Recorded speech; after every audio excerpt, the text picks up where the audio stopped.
So we're going to be learning from the experiences of some of the stalwarts in the industry. Starting with you, Mr. Venugopal. Uh, you've been seeing retail for a very long time. Vishal Retail, those were the days when retail was still emerging. And you've also been looking at retail, where the customer is the family rather than an individual buyer. What kind of challenges have you seen the retail sector facing over the last few years in terms of people, processes, and the location, the store itself?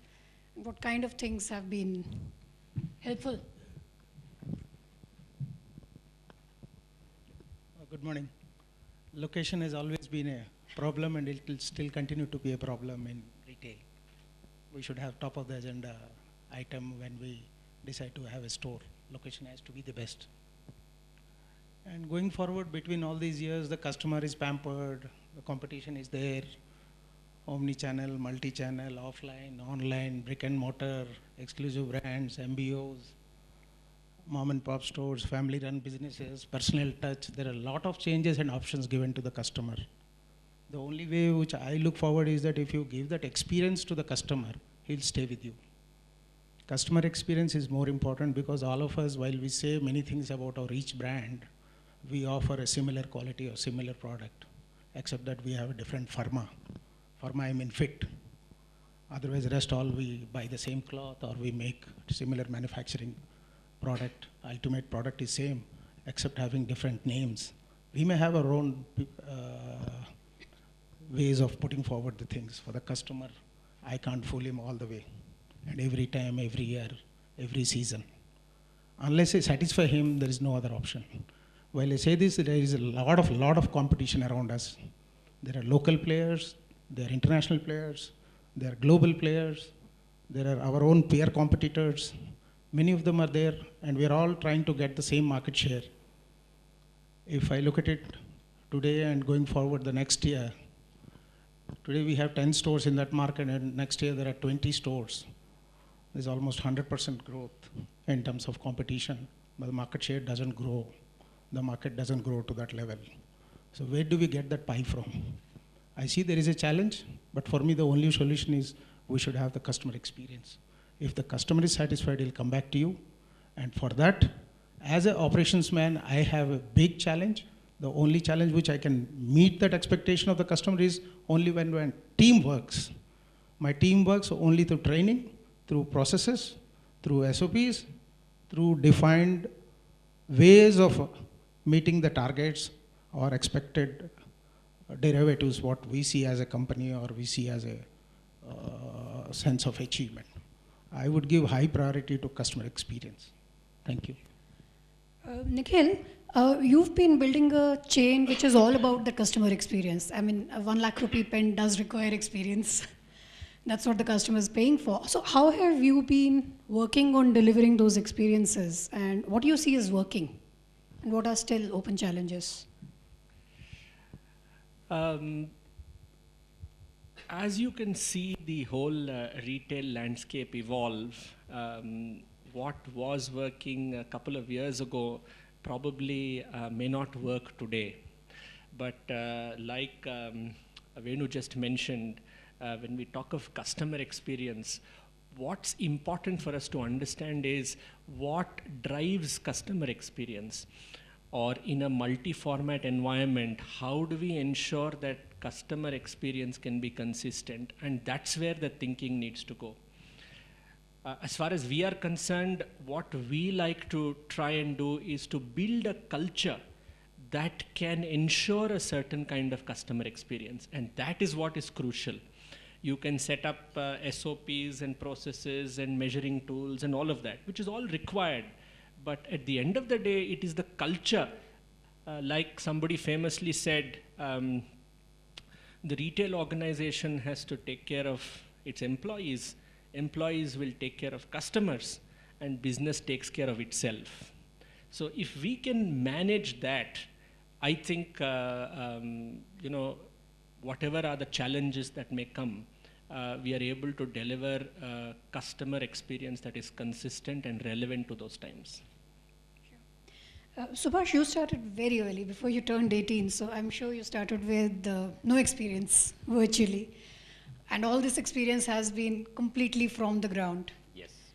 From your experience between the SOPs, processes, culture, what were the things that you found missing in early days that you've built over the years? Well, Sangeeta was started in 1974, but I was not 18 then, or I was not 16 then. It was started by my father. So I grew up watching Sangeeta very closely. I was a 7-year-old boy when Sangeeta was started. It started as a gramophone record seller. That's why the name Sangeeta. So we moved on from gramophones all the way to cell phones. But we have just tried to occupy the customers' ears, around the ears for 40 years, 42 years. That's been our journey. Well, I don't come from a business family. I started my, very, very humble beginning. And neither did my dad come from a business family. He was a farmer to begin with. After completing his graduation, he did farming for about 1 year before he decided to come over to Bangalore and start Sangeeta. So the word SOP was foreign to me till a couple of years ago, 1 or 2 years back. In fact, I got to know what was SOP just recently. So I'm very grounded. I believe that, yes, things are changing every day. New challenges, the whole scenario is changing. I'm a very, very traditional retailer. I used to stand behind the counter. I used to attend each and every customer that walked in. I used to open the store myself. I used to close the store myself. So my journey has started from there. And today, in fact, many years ago, my dad used to tell me that it's time that you don't sit in the store. You should have a bird's eye view. And once I started actually sitting out of the store, I used to feel drowsy. I used to feel sleepy. I used to feel something is wrong with me. I never used to enjoy it. So I have seen all those days, and today I get a kick when I go to the store, actually. But unfortunately, I'm not able to visit the stores as much as I would love to. And all the learning is there at the store. Whatever said and done, whatever policies, whatever SOPs, whatever you do sitting in the head office, the maximum learning happens at the store. Every time I visit the store, I learn a lot of new things. I learn so many things that we assume are going right in the stores or in a particular manner that we are sure that they are, but they are nowhere as to what we want them to be.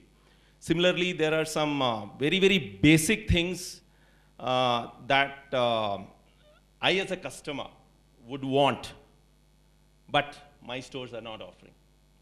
So if you ask me, as a retailer, what experience I was providing 20 years ago or 25 years ago standing behind the counter, unfortunately, I regret that some of the basic things that we used to do, in spite of all these big jargons today, are not happening at the store.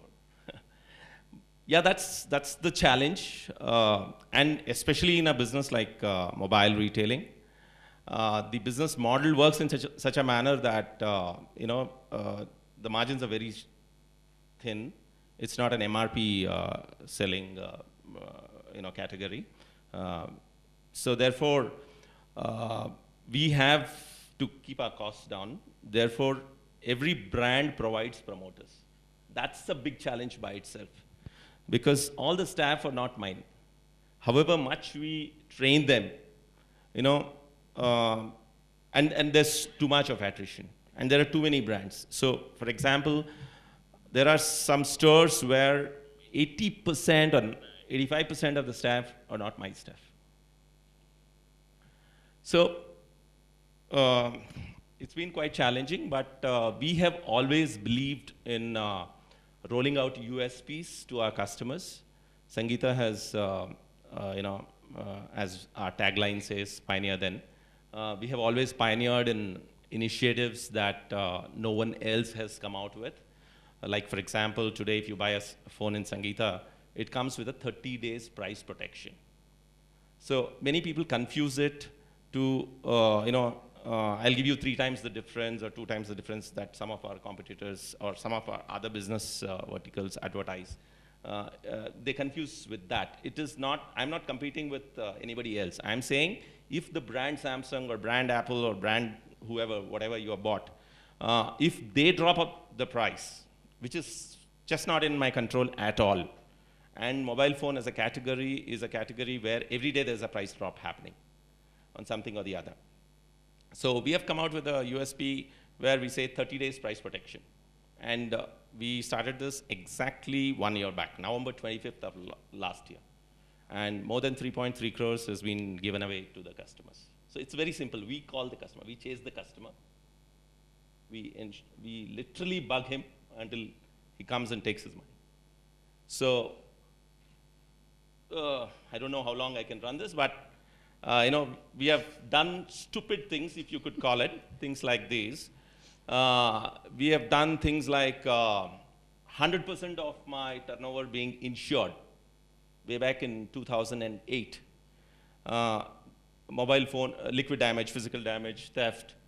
And it was not optional. It was 100%.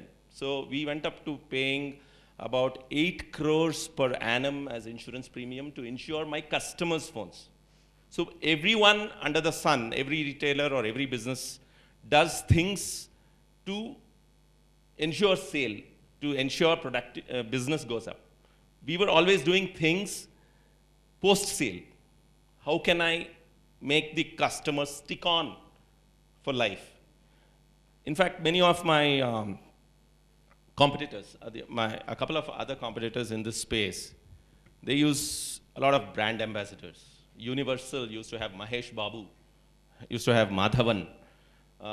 The other chain in Andhra, Big C, they have had more than a dozen heroes and heroines of Telugu film industry as their brand ambassadors. So everyone have always asked me this question, why Sangeeta doesn't believe in?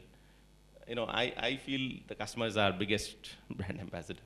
So we have always done things around the customer. So yes, are these initiatives reaching the customer as much as we would love them to? Are these being explained to the customer in the way in which the store has to explain? There's a huge gap there. So price protection is just one of them. We have, in fact, after seeing the success of price drop protection, we came up with a second thing saying price drop or you drop. So now any phone that you buy in Sangeeta is also protected for 30 days even if you drop. So that's the way we go.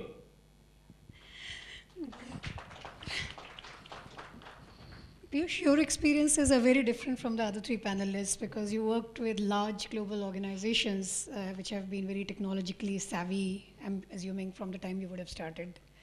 How do you see global international organizations looking at stores, people, processes differently from what you're hearing, your co-panelists? Yeah, so I try to give a little perspective, saying that retail is the same worldwide. Okay, how much ever people want to say global retail, they said multi-channel retail, this retail, that retail. At the heart of it, having worked in this industry, I feel retail is retail, wherever you go in the world. What is changing is the preferences of the customer. Ultimately, it is the customer's choice which is changing. Apart from that, everything in retail remains the same. And that is where some of the kind of so-called retailers are getting things wrong in terms of trying to understand the preferences of the customer. But at the heart of it, the customer wants 3 things which is same across the world. The customer wants a good product, the customer wants it at the best price, and wants it with the best amount of convenience. Tell me where in the world will customer not want these three things? And this is what we are built for. If a retailer, be it in, I have worked in places like, let's say Krakow in Poland, you go into a kind of a large Tesco store there, as soon as you enter, you will see a big water tank. And what is there? You will see some 200, 300 fishes floating around. And so what happens is, people in the Eastern European region want to have their fish very fresh. And they are so experienced, they just walk into the store and based on that fish, they will purchase 10 other things. If your fish is fresh, they will walk into the other parts of the store and purchase it. So this is a customer preference. Now, if let's say another retailer says that, no, I want to be a global retailer and puts a fish tank in front of a, let's say, a D-Mart, will anyone walk into it? No. And so these customer preferences change, but the three things, product, price, and experience, still remain the same. Now coming to the second part in terms of thinking that are global retailers more advanced in terms of technology and things like that, you take the top 10 retailers in the world, I bet most of their core applications are running on what platform? Can anyone take a guess? It is before that. It is running on mainframes.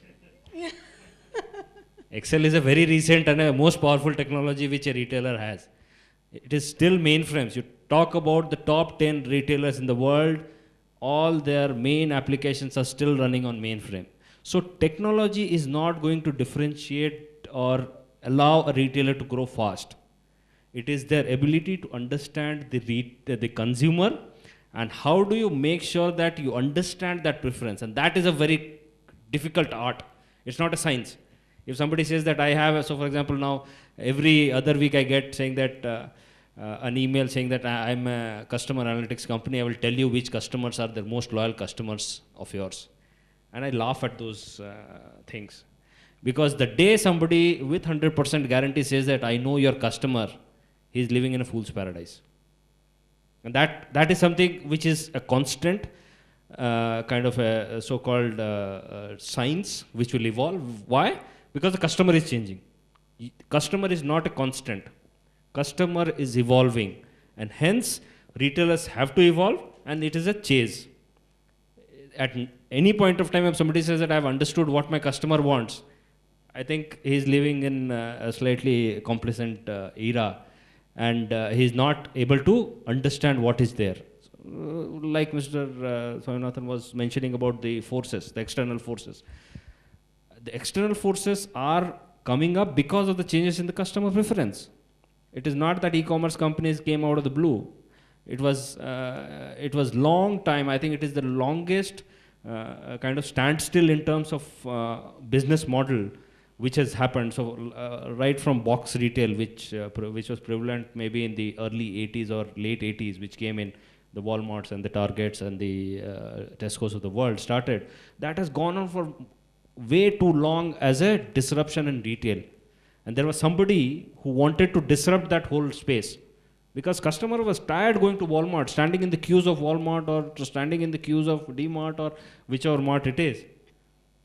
And that change in the perception or the convenience of the customer is something which the retailer should be well versed with, to be ahead of that curve, and then make sure that I will not know what the customer will want, but I'm ready to change if the customer changes. And that is what is needed for the success of any retailer. So we've had very interesting views coming on a single panel with Mr. Venugopal stressing on the need for delivering great customer experiences with processes, SOP, and people playing an important role. Nikhil believing that culture is above all else. Subhash believing that it's the post-sale looking after the customer that makes a difference or has made a yeah. And Piyush, a CIO, saying technology is not really the key. The key is understanding customer experiences and customer preferences, sorry. And that being a challenge to understand given that the customer is continuously changing. So Piyush, are you saying that the customer experience should be focused on customer preferences and the role the technology should play should be in understanding customer preferences?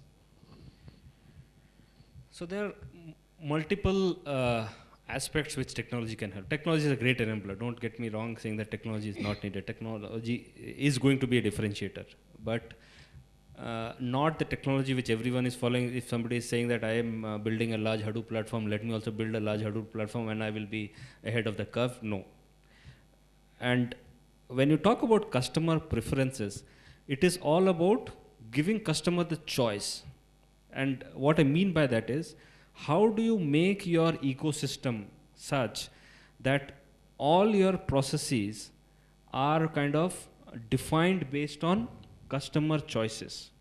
How your organization is defining, let's say, your merchandising as a process, your pricing and promotion as a process, your, let's say, store operations and retail management as a process. How do you make sure that it is always keeping customer at the center of it? And if you look at management side, I think customer centricity has been a subject which has been taught for more than 30 years, but there is very few organizations which have really achieved that. And so once you start building those processes around the customer, what you will see is certainly is that there is a lot of insight that you will get. And so, for example, I would say is that, and I think the panel will also agree that in today's world, how much ever advanced we have become, we have still not got two things very accurate. We have not got a single view of the customer. Can any company in the world today tell that I have a single view of my customer, all properly segmented and known what he is doing or he or she is doing? I don't think we have solved that problem. And until unless we solve that problem, how do you know the customer? Which is where the bigger challenge is. And hence, building an organization which is revolving around customer choices and preferences and trying to trace whatever he or she is doing so that I can learn at least a little out of it and then basically try to serve whatever the customer wants. And that is what technology should be enabling. The second problem I think he was mentioning was about inventory accuracy. I bet that almost all the organizations are still struggling. Inventory accuracy in today's world would be somewhere around 92%, which means that there is a 7 to 8% leakage in your inventory itself, which is a big chunk. And if you just imagine if 7 to 8% of your customers are getting wrong things, that's a huge, in a million transactions, that is a huge number of transactions which are there. And these are the problems which technology should solve first, rather than talking about few things like doing artificial intelligence, virtual reality and all those things. I think these are the basic things which a retailer wants. I want to know what my customer is doing. I want to know where my inventory is. I want to make sure that when the customer comes and walks into my point of interaction, be it in any channel, he or she is getting the same seamless experience across. These are the 3 or 4 things which the technology should enable to give a good experience to our customers. Subhash, what do you see as the top 3 or 4 things that the retailer should be doing to increase sales and the post-sale customer experience? Top 3 or 4 things. A lot of them. See, as the organization grows, as like for example, Sangeeta is a 300 store chain now. It's a family-run business. So, yes, people are at the center of it. And as Nikhil mentioned, I take care of you and you take care of my customers is something which, easier said, but if you get that right, I think a lot of it, you have got it right. 1. 2, I slightly disagree with Piyush on 8% inaccuracy between the inventory in our business. We can't get it even, we are a decimal of when we do internal audits every 15 days, and because all high value items and our inventory to the system and to the physical inventory is like 99.7, 99.8% or 99.9% accurate. So,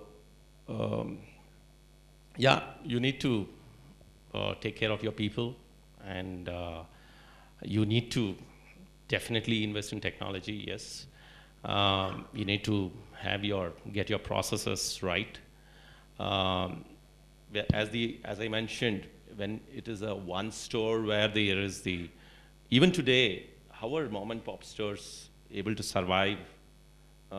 Obviously, the margins that Sangeeta gets buying for 300 stores, my neighbor or my store opposite, which is a mom and pop store, definitely doesn't get half the margin of what we make as a per unit margin.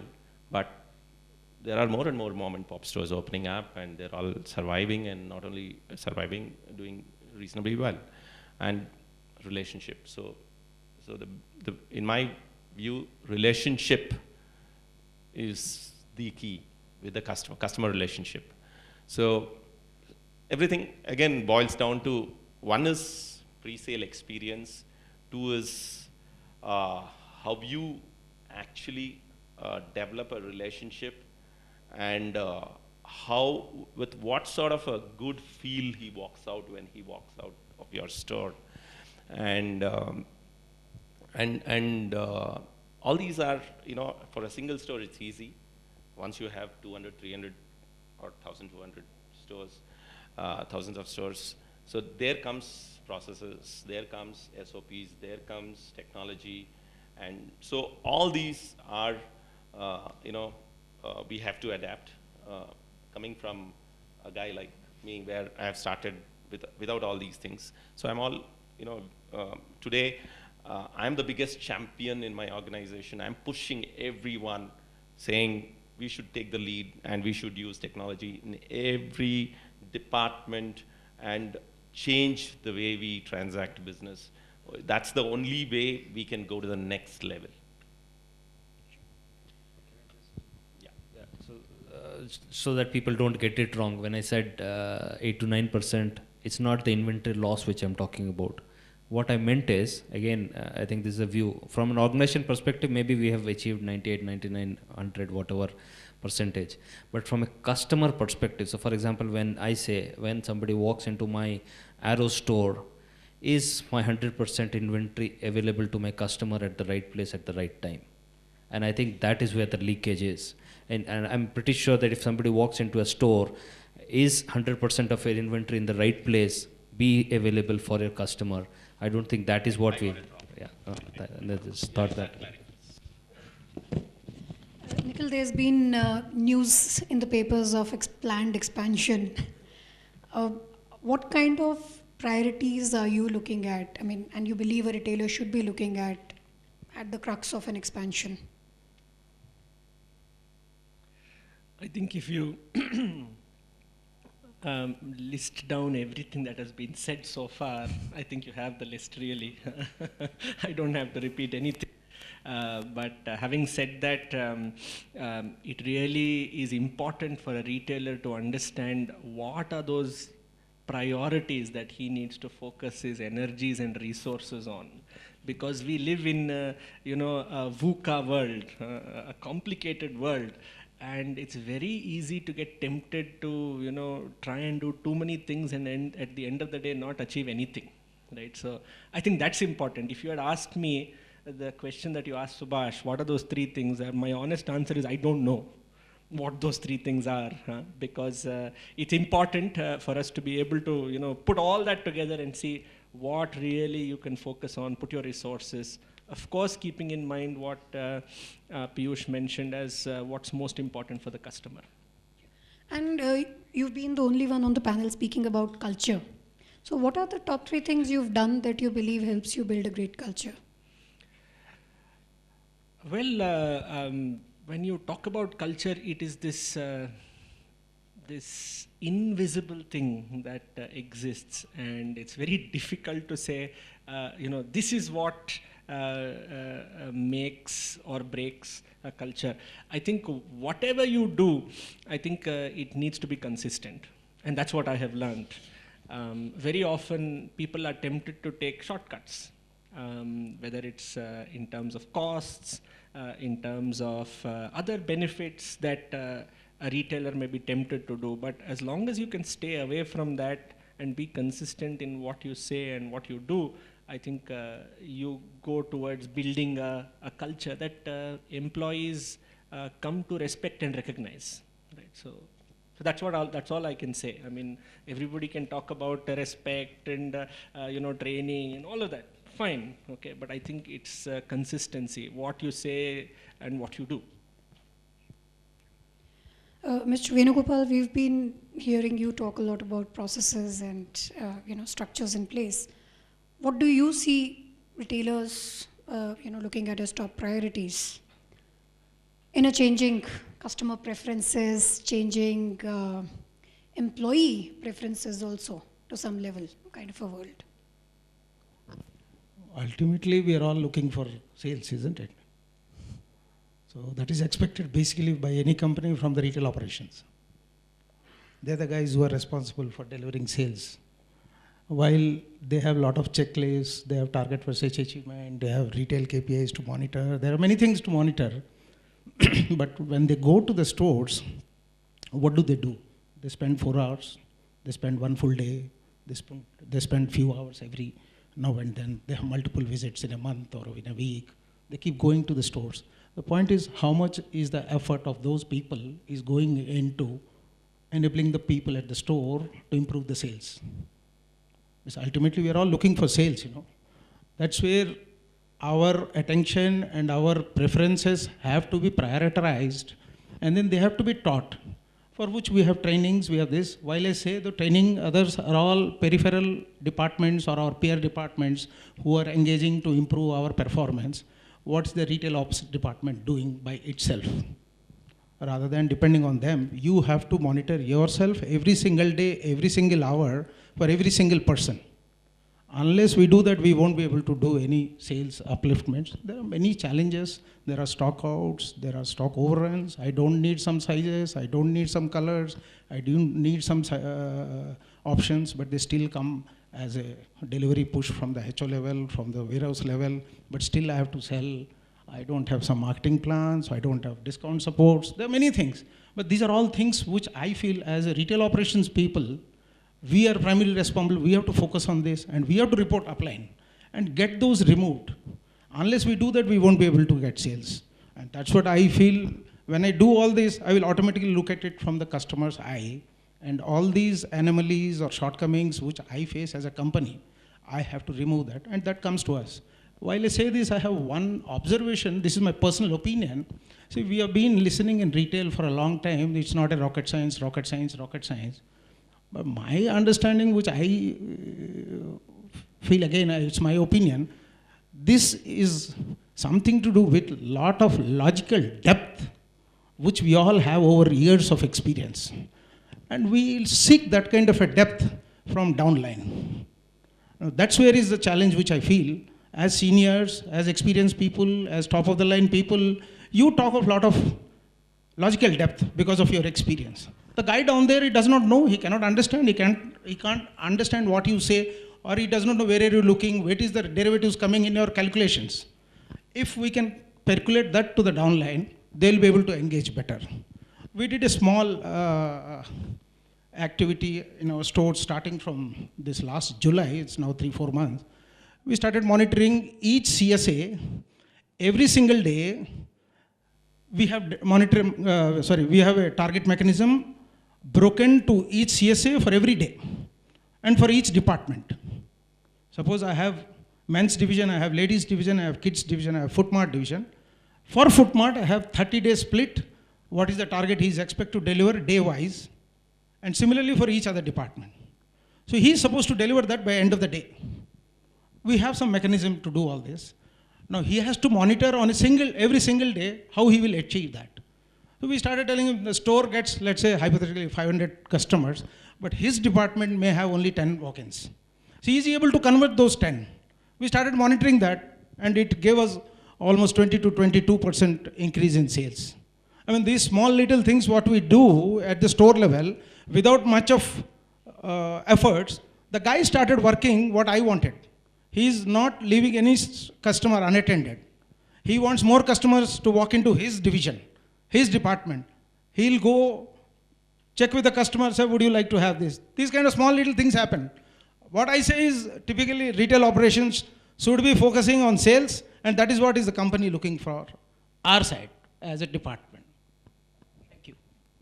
So just as a closing, can I request the panelists to share some learning from your personal experience in your journey that may be new for the audience and you'd like to share? Since this is a Wooqer Meet, let me share my own experience with Wooqer. Initially, when Wooqer came into our company, probably I was the first man to resist. So this was 3 years ago. And slowly when I realized, I went into little deep, then I realized there are advantages. There are problems, there are initial hiccups, people getting to know, understand the platform. I mean, I had a lot of challenges initially. Today, I personally think that it will be difficult for me without having this platform. That's the learning I have. And primarily, me as a retail ops man, every time I have a challenge for compiling the data, I have 136 stores across the country. For any different task, I have a problem of compiling them. Today, Punjab has not sent, yesterday, Bihar has not sent, yesterday, South has not sent. We always have these shortcomings, you know. And getting that compiled in a manner, and you have to have coordinators, you have to have downline to compile and give it to you. So today that all is removed, and I see Wooqer as a platform. There's a good learning for me in the last 2 years since VMart has implemented. And that is what a learning which I have, and thanks Wooqer. I personally am enjoying your platform, and I'll continue to use it more. Nikhil, you don't have to, it doesn't have to be Wooqer. I'm going to pass the mic around. I'll come last probably. Okay.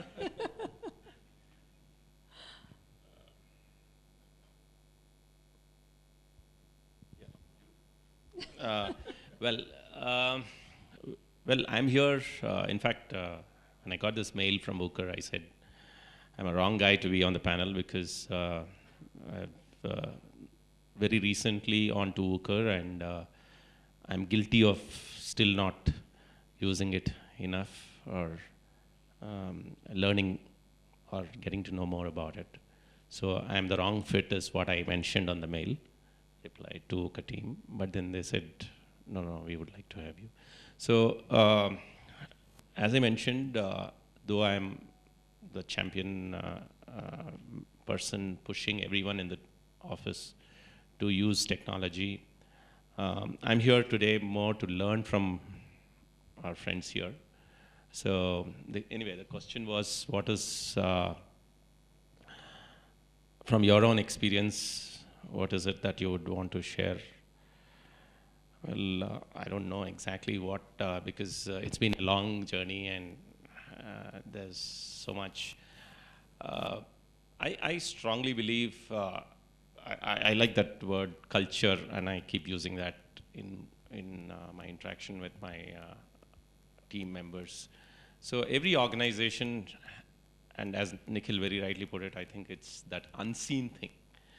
And one is culture, one is consistency again, as he mentioned.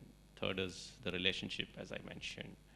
So these few words, if we are able to get them absolutely bang on in our day-to-day operations, in our, if our team at the front end, understand the importance of these words, I'm sure, there's no reason why our customer will ever leave our store in spite of, like Mr. Swaminathan mentioned, and I also keep using that word, in spite of all the pampering that the online guys have indulged in. In fact, the customer has been spoiled. Pampering does spoil people, right? So in spite of all that, if you get your organization culture right, if your people are able to, right from the top, the MD to the office boy, if the vision is being possible to get it everybody is able to talk the same language. So that consistency is there. I'm sure the organization is bound to be successful. So I think that's a very broad topic, but what I would like everyone to kind of a perspective which I've been seeing, which is going to be kind of be more prevalent in the coming days and years and months, is that there is a big push, and as a leader in IT, what we are seeing and what is it that I think will happen is what I use, I've coined a term called democratization of IT. Now, what it means is, as you would see in the past, there would have been IT departments which are separate. And for everything, for even a password reset, people used to walk to the IT department. For a mouse, people used to go to IT department, and those guys used to behave like, "Arey, theek hai. There are 200 things, please come after some time." And this is all so-called communist behavior. And from communism, actually we are seeing a trend in which the power of IT has to move to the business user. And that is a transition that we are happening. And what will enable this? And this is bound to happen, no doubt, how much ever IT people try to protect their turf and then try to use technology, saying that I want to build a software-defined architecture in my data center, which will be N+2 scalable, which I don't think a lot of common business people understand. But what will happen is products like Wooqer and so on and so forth, which is what I was talking to your product head, saying that how can I deliver solutions which does not require any IT help? And that is where the future lies. The future does not lie in building the most sophisticated algorithm or most sophisticated computing platform. That will come, it will support it. But at the end of it, it is the power which is given to the business user to define what IT means for them. That is when the real power of IT will come in. And I would encourage people to start thinking on that. We in Arvind, we are strongly trying to develop solutions such that I can just pass it on to the business users, which obviously the right controls and right frameworks, guidelines, or whatever we call it. But the power of that, because ultimate user should be in a position to define and design what they want, rather than somebody else telling them, saying that this is what I have given you, please use it as it is. And that is a big change which will happen in the next 10 to 15 years. The strong message is, there may be people from IT, there may be people from business. We both have to be partner in this journey. It cannot be either or. IT cannot lead this or business cannot lead this. And hence collaboration with the business and the IT teams has to be much more aligned, so that we all work towards giving more power to the business, which ultimately means giving customer the right preference and the choice which they want, so that we can, as you rightly said, increase the sales, increase our profits, and increase our variable base.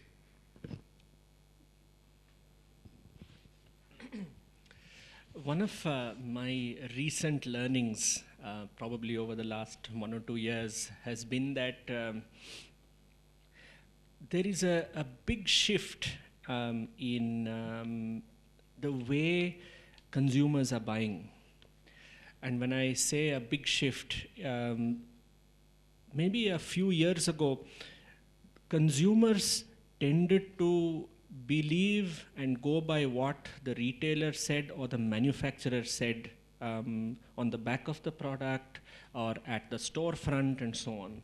But today, the voice of other customers, your peer group, is far, far more authentic, relevant, and consumers tend to believe that far more than what the brand says, retailer says, or the product says, right? And I think there's a lot of lessons to be learned from this to the retailer. And if he's able to internalize this and see from where, through various mechanisms, he's able to achieve this for his consumers, for the consumer to hear what other consumers are saying about the service or the product, I think retailers would benefit. And that's been my learning.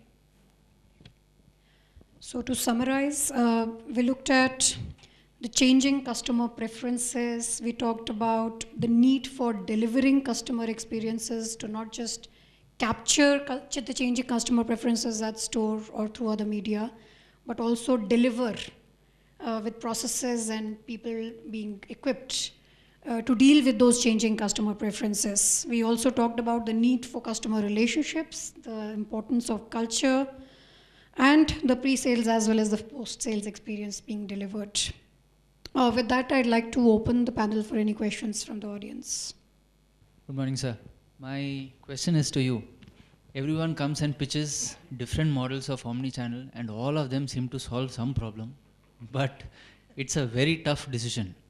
So what metrics do you actually use to evaluate, say, a Sterling versus a SAP Hybris versus say even kind of a Quicksilver, no, not Quicksilver, your Capillary, Martjack. So there are so many solutions. Now, how do you do the comparison?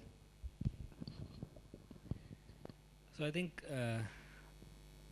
I will be little, so don't take it offensive or anything. I think we are trying to do a wrong choice. And the choice is, try to understand what your customer wants. So for example, maybe Sterling Commerce or Hybris or any other ATG based platform or any platform would be more than sufficient for any normal customer journey. It is only the outliers which is where the problem lies. So almost everybody says they will be able to aggregate your orders, they will be able to dissipate your orders across your omnichannel network, and they will be able to fulfill the orders. This is the basic functionality which the customer wants. Now, it is when people say that, okay, what happens if, let's say, I purchase, let's say, in our case, that somebody, let's say, purchases a shirt in Delhi, and then goes to, let's say, Gurgaon, which is in Uttar Pradesh, and then tries to return it. Now, what is the complexity? The complexity is that the person purchased in a different tax region is going to a different tax region, so there may be state cess tax, this tax and the other, and how do you basically handle that complexity, which no e-commerce solution or omni-channel solution would be able to help you with. Unfortunately, all the global omni-channel platforms which have been built, they have been built in a more GST kind of an environment, in which the tax are seamless, in which your movement of goods are seamless. Unfortunately, we don't have that. And hence, trying to fit any of the product into this is going to be complex. So, my simple request to you would be, first try to map, and I did this kind of exercise in the previous organization, and what we found is that there are as many as 360 different variations and combinations that you need to look at if you really want to map what your omni-channel journey would be. And I bet you evaluate any of the product, nobody will fit in. So it is the best of the worst that you will need to basically look at, and then see what you want to, out of the 360, maybe they were able to fulfill 150. 150 is something, or 200 is something that you need to find an alternate through SOP or things like that. And that is how you need to basically look at. And as I mentioned earlier, it is the customer preference which is more important rather than anything else in choosing an IT solution.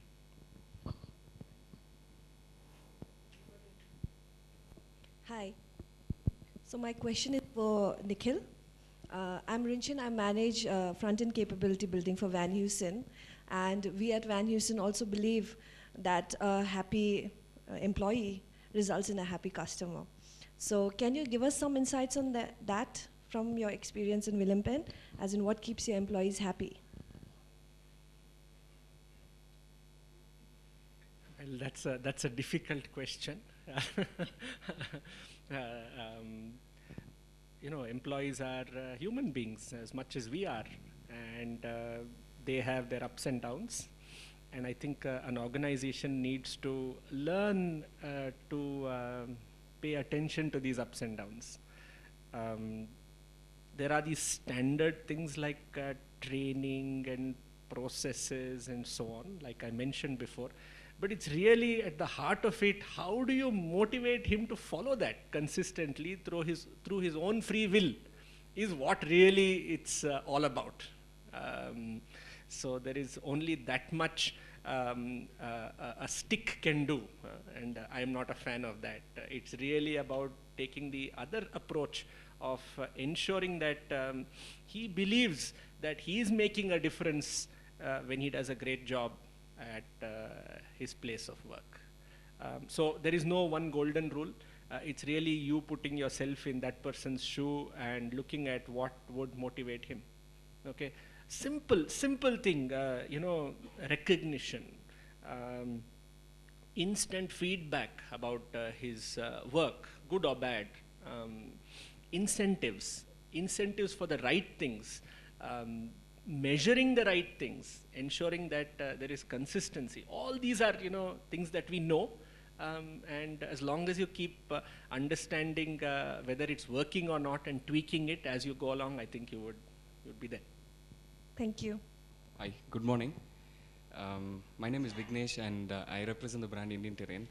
First of all, I have to agree. There is a point that I agree with all of you when Mr. Venu said a retail operations person's job is to look at sales, and you talked about culture, you talked about post-sale experience, and you talked about the importance of technology. And all of you evenly talked about customer experience on the whole. So my point is customer experience can be broken down into two things. One is pre-sale and one is post-sale. Pre-sale, we constantly talk to our staff. We tell them to give the best of experience. See, most brands have the same products. Everybody has shirts, trousers, and t-shirts. The only thing that is there in the staff's hand is actually the service. So that is one thing we emphasize on. And secondly, post-sale, which is an extremely important factor, something that most brands have to look at, because after the product is sold, even if it's a two-wheeler or a four-wheeler, we look at the best kind of service that we can derive from whoever the dealer is. So, okay, I have two questions for you, sir. To Mr. Subhash, please. First of all, you talked about some kind of experience that you used to deliver 20 years ago, which is missing in today's scenario. What is that? Knowing the customer by name. Okay. That is one thing we're still trying to emphasize on. Yeah. Recognition, yes. As soon as they walk in, yes. Yeah. Okay. And yeah, the somewhere you That feel personal touch. somewhere you feel that soul is missing, Correct. isn't it? Correct. That's true. Okay. Secondly, you talked about not having staff on your payrolls and a very high level of attrition. How do you continue to deliver customer experience in spite of these hindrances? It's the biggest challenge. It is the biggest challenge, and see, Sangeeta from 1974 to 2002 had one store. Okay. From 2002 to 2014, we added 300 stores. Okay. So, 13-14, we were just short of, in that 12 months, we added almost 100 stores. So, in this mad expansion, somewhere we lost that connect with the employee at the store. The engagement with the staff somewhere was missing. And probably that was one of the reasons we had got into slightly higher attrition, which Sangeeta as an organization was very different from the rest of the organizations. We never used to have any attrition till about 3 years ago. The word attrition we are seeing in our company only in the last 2-3 years. But then we are trying to fix it. We are coming out with measures to engage. In fact, even though it's very difficult, we just started the exercise of having one day all the store managers travel from all over the state and come down to Bangalore. So we have a one day Karnataka, one day Andhra, Telangana, and one day Tamil Nadu meet, wherein the head office is traveling to those two states and in Bangalore. Like, for example, we have 170 stores in Karnataka. So all the 170 store managers having to travel, spending one entire day with them morning to evening.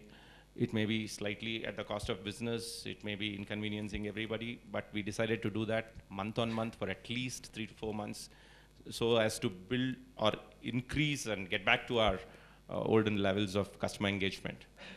And the other question you asked is why so many people are not on your rolls. So that's the inherent business model, in our business. Every brand wants to have their promoter in the store. They believe, because technology, every day new mobiles, new models, new features.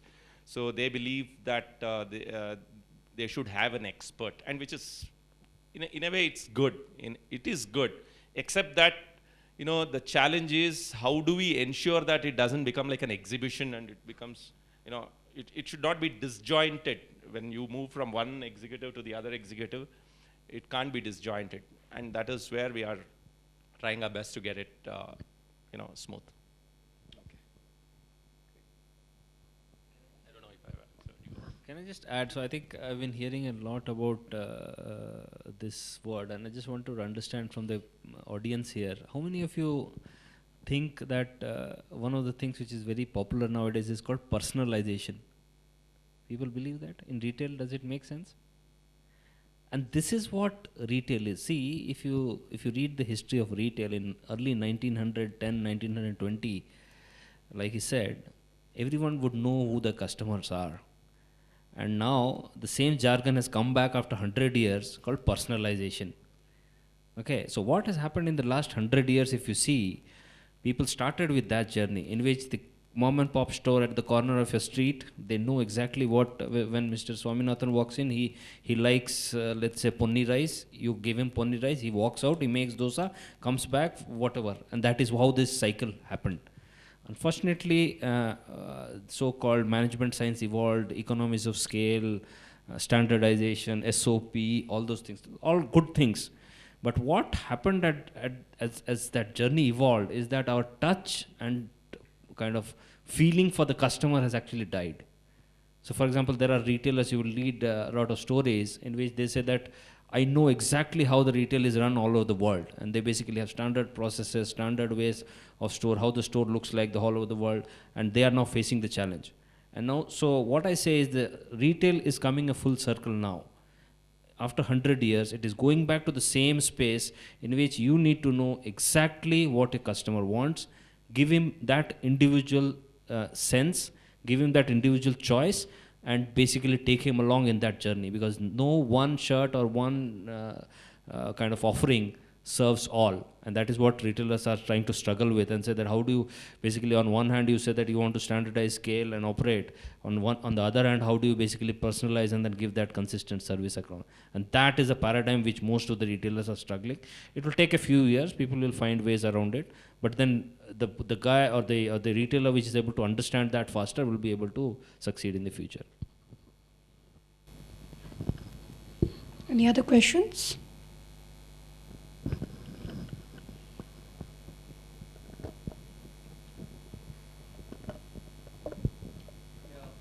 This is addressed to the entire panel. The question for which trying to find answers for quite a few years. We are talking of the personalized experience. So going ahead, do you think the franchisee way of retailing would be a better option? All our 300 stores are currently owned stores. So I want to learn the franchisee model actually. Because I have great ambitions. I want to get to 1,000 stores in the next 2 years. And the only way I believe it can happen is through the franchisee model. In fact, I would love to come to your side and learn how franchisees have to be identified and managed. So I don't know, maybe somebody who's having a franchisee model. No, so again, coming to the question, what does your customer want? Which model does the customer want? It's about personalization, a personal rapport that we're talking about. So do you think that as retailers, and we have a huge manpower on the floor, do you think that today we are able to give such an experience to a customer? So in that context, I was wondering, would the franchisee way of doing things would answer that? Would address that to some extent? So I will repeat my question again. When the customer walks into your store, does he want to know whether it is a owned store or a franchisee store? No, he doesn't want to know that. He just wants to know whether he gets the best experience or not. Exactly. So if you are able to give that experience to your customer seamlessly, business model is for you, not for the customer. So if you are able to manage that bifurcation across your business channels and then give the same seamless experience. So for example, I'm pretty sure if somebody buys from a company-owned store and tries to return in a franchisee store, you don't allow. We don't, yes. Yeah, that is a bad experience for my customer. Correct. So what the customer wants is good service and good experience. If you make your model complex, it is more difficult for the customer to be served better, and that is what you need to think about. So think from a customer perspective, you will yourself find the answer. Well, I think I'm mentally ready with a model, a franchisee model where the company manages the stores, but I'm looking out to franchise all our existing stores. Probably, I think that's the question, exactly what I have in my mind, or rather the solution what I have in my mind is, I think, the question that you have, which is, and it answers your point also. That is, you can buy from the franchisee store and return in the company store, because everything would be run by the company. I just want a franchisee for the sake of a franchisee. Why? Because I want the franchisee to come 1 hour in the morning, 1 hour in the evening, talk to the boys, pep them up. Otherwise, he doesn't have any control. All the controls are with us. We run it the way we are running. We believe that by franchisee visiting morning and evening, which, after all, end of the day, a owner is a owner. And the productivity of the store can go up, at least in our space, in our business, is what I strongly believe. And beyond a point, expansion is one thing, but per store productivity is another thing. So therefore, we are actually working and we are ready with a model where it's a very simple franchisee model. I know very few franchisee models. I hardly know any. But I have come out with a franchisee model where the franchisee invests money and we give him a monthly assured return, and we give him, on the increased business, we share the profit on the whatever. So the question is, who puts the store capex?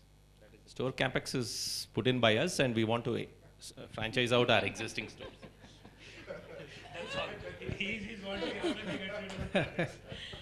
I think we are running behind schedule, so I'd request if other questions can be taken offline. Madam, I would like to Sorry. give my Sure. reaction or opinion on this franchise business. See, primarily for a company, if it is looking for a franchise for financial requirement, then you stay put with only your financial returns. Don't look for a franchisee for operations. You have to decide, like somebody was saying, you have to know the customer. Similarly, for the business proposition, are you looking for finances or are you looking for betterment of operations? So please decide that first before you go for franchise model. If you're looking for finances, you will get finances. Then don't expect anything more than from him. You want to optimize that, like we have in the present company-owned stores. There are some managers who are fantastic or entrepreneur skills. You're looking for that kind of a breed, you get that kind of a breed. I mean, this is a combination of things that is no ready deliverable formula. Some of the franchises are also good who participate day in, day out. Like he said, have to open the store, they have to close. Those are the franchises we all appreciate also. But many of them, they are not, so-called working class like us. They are all business class. They want their own priorities, enjoyments. They work only 1 hour a day or few hours a day. But we are expected to work 10 hours, 14 hours, 13 hours. You can't expect that from the franchisee. If you are financial interest, I will recommend go for franchise. If you want really prosperity, stay with your own company model. You will be able to work better. Why are you giving the profits to them when you know there is a profit? That means you don't have profit. Simple. Franchise को दे क्यों रहे हम? हम क्यों दे रहे हैं उसको margin? जब हमें पता है हम कमा सकते हैं, उसको क्यों दे हम ये margin? So you can go there. I mean, this is my opinion. Thank you. Thank you, sir. Thank you, sir. Thanks. Over to you, Shita. And thank you, panelists, for having taken out time. And please feel free to ask questions offline. So we'll quickly call Mr. Prakash Shala, co-founder Wooqer, and he will take us through a quick brief on Wooqer, and we'll also have a video run on for you.